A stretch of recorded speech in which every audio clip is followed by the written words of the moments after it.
სალამი, მოგესალმებით, ვაგრძელებთ ჯონ მაკარტურის საუბრების ქართულ ენაზე ატვირთვას, ეს არის ბიბლიური კითხვები და პასუხები. Შენი კითხვა ძალიან საინტერესოა, მე მგონი ამაზე არ მოგისმენიათ პასუხი.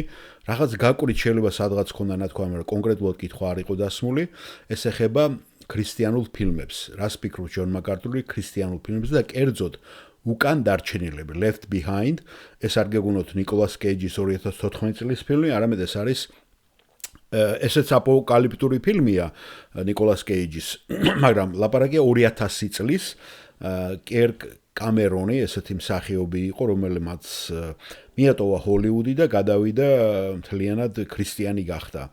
ეს იყო ახალგაზრდა მსახიობი, ტელესერიალებიდან მე ვიცნობდი მახსოვს და გახდა ქრისტიანი და მერე შექმნეს მათ თავიანთი სტუდია და გადაიღეს წმინდად სახარებისეულად. ახლა ნიკოლას კეიჯის ფილმი Left Behind, ხომ ცოტა სხვანაირი არის, მე მგონი და იქ შეიძლება რაღაცა ფანტაზიები იყოს. უნდა ვნახო, მე აღარ მახსოვს ზუსტად, მაგრამ ეს ფილმი, ეს Left Behind-ი 2000 წელს გამოდის და ძალიან პოპულარული იყო და სხვათა შორის ჯონ მაკარტურმა არ იცის, მაგრამ ამის შემდეგ მე ვიცი კირკ კამერონმა დაპატიშა და ცნობილი ინტერვიუც ჩაიწერა და ჯონ მაკარტურმა ძალიან შეაქო კერკ კამერონი, მაგრამ ფილმებზე და ხელოვნებაზე, ლიტერატურაზე, მხატვრულზე, ქრისტიანულთან შერეულზე აგერ ნახავთ რას პასუხობს ჯონ მაკარტური და მე სრულიად ვეთანხმები და სრულიად ვიზიარებ ამას. Ვინც ცოტა დაკვირვებას გააკეთებს, ვინც ინტენსიურად მუშაობს სახარებაზე და სახარება არის მისთვის ავტორიტეტი და ეფექტი სახარებისა, ხო? მიხვდება თუ ეს რას ეწევა ეს თუნდაც ფილმები, ხო?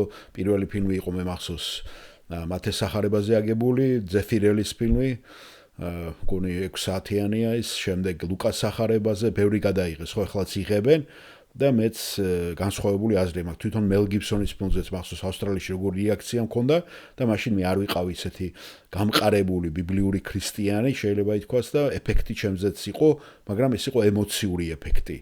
ასე რომ მე მინდა ეხლა სხვანაირი კუთხიდან უკვე სრულიად ვიზიარებ ჯონ მაკარტურის იმას და ნებისმიერი მორწმუნე, რომელიც უფრო მაგრა ჩაუჯდება ბიბლიას და ბიბლია იქნება პირველ პლანზე, ხო? მე მიხვდება ამას და ცოტათი გაფერკლავდება უკვე ამ ფილმების, მულტფილმების და ამათი თუნდაც წიგნების ლიტერატურა ძალიან ბევრი იმაშვება, ხო? იმაშვება წერს ესეთ ლიტერატურას.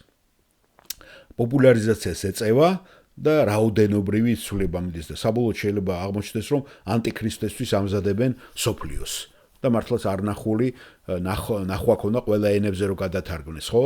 და ადამიანების და ერთგვარად რომ გაქრისტიანდეს იქიდან ადამიანები ქრისტესთან მივიდნენ, მე მგონი ცოტათი უფრო საეჭვარი ეგა. პოპულარიზაციას გაეწევა და მოამზადებს ინფორმაციულად ადამიანებს, რომ ვეღარ იტყვიან ადამიანები, ვიცი რომ მე არ ვიცოდი. შეიძლება ესე უფრო აღნიშნოთ. რას ფიქრობთ ქრისტიანულ ფილმებზე, კერძოდ თუ ნახეთ უკან დარჩენილები. გამარჯობა ჯონ, მე მქვია გლორია და ჩემი კითხვა ასეთია. მე და ჩემმა ოჯახმა ახლა ნახეთ ეს ვიდეო Left Behind-ი. ვიდეოს ბოლოს თავარი გმირი აუდიტორიას აცნობს, რომ თებერვლის დასაწყისში ვიდეო კინოთეატრებში გამოვა. რას ფიქრობთ ჰოლივუდის მიერ ასეთი ფილმების გადაღებაზე და დაუჭერთ თუ არა მხარს მას თქვენს ეკლესიაში, რომ ფლაიერები და ესენი რა ქვია, ცნობარები დავარიგოთ და რეკლამა გაუკეთოთ. ან განცხადებას თუ გააკეთებთ, რომ ხალხი კინოთეატრში წავიდეს და ნახოს. ან უბრალოდ ვიდეოს შეძენით. და სახლში ხალხის მიყვანით, მოწვევით, შეგვიძლია თუ არა ეს ევანგელიზაცია გავწიოთ. ჯონ მაკარტური.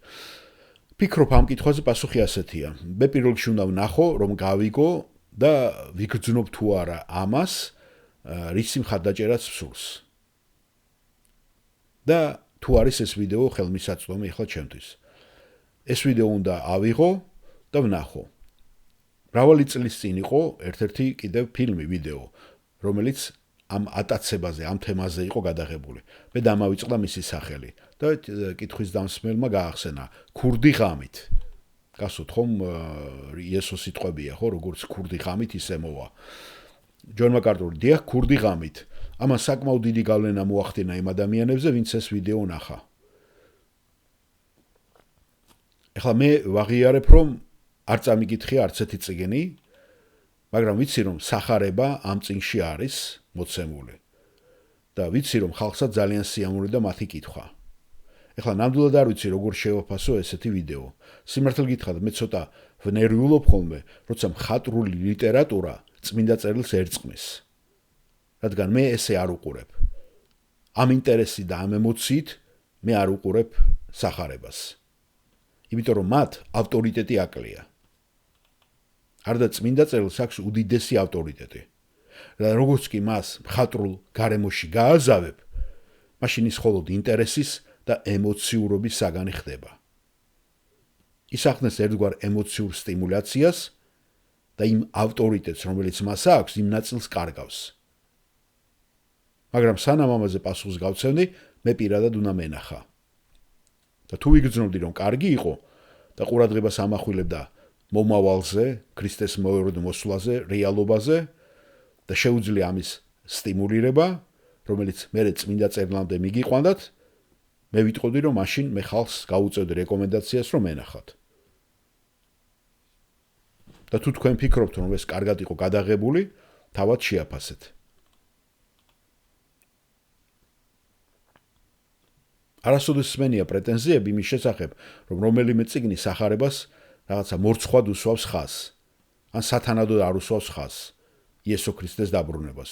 უბრალოდ არ ვიცი, როგორ იქნებოდა ეს დრამატიზირებული, ფილმში რო გადმოდის. კიდევ ვიმეორებ, მე ცოტა ვნერვიულობ, როცა მხატვრული ლიტერატურა წმინდა წერილთან არის შერეული. რადგან მე ძალიან პურიტანულად უყურებ და ვექცევი წმინდა წერილს. მის მიმართ ვარ ძალიან პურიტანი. მე ვფიქრობ, რომ როცა შენ ამას აკეთებ და მხატვრულ ფორმაში ასხავ, ის ავტორიტეტი იკარგება. მაგრამ კიდევ ერთხელ, თუ მე გადავხედავ მას და საკმაოდ დავრწმუნდები, წიგნების გავსად, რომ მას შეუძლია ადამიანში რაღაცა მომავლის მიმართ, ესხატოლოგიური მიმართ, რაღაცა გონევრული შიში გამოიწვიოს, მე მოგცემთ შესაძლებლობას წარმოადგინოთ იესო ქრისტეს სახარება და ნათელი ბიბლიური წარმოდგენა იმის შესახებ, თუ რა მოხდება. ამიტომ შეიძლება ძალიან კარგი იყოს გამოსაყენებლად. თქვენ ალბათ გაქვთ აზრი ამის შესახებ, გააგრძელეთ და გამოიყენეთ. და კითხვის ავტორი, არ ვიცოდი, თუ თქვენ იგრძნობდით, რომ ეს სხვა ადამიანის სასარგებლო იყო, შეიძლებოდა ამ ეკლესიაშიც ფლაიერების განთავსება.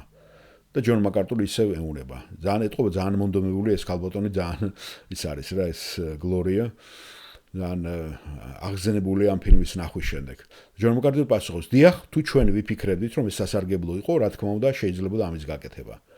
აქ ჩვენ ბევრ ვიდეოს როგორც ხედავთ არ ვაქვეყნებთ, მაგრამ შესაძლოა ეს ისეთი რამ იყოს, რისი პოპულარიზაციას სასარგებლო იყოს და ყველა კარგად ჩათვლის. აუცილებლად გვინდა, რომ დავრწმუნდეთ პირველ რიგში, ეს სასარგებლო თუ არა.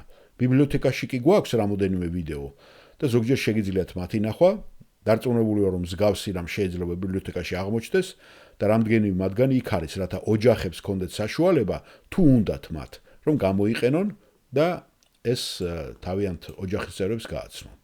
მადლობა პასუხისათვის.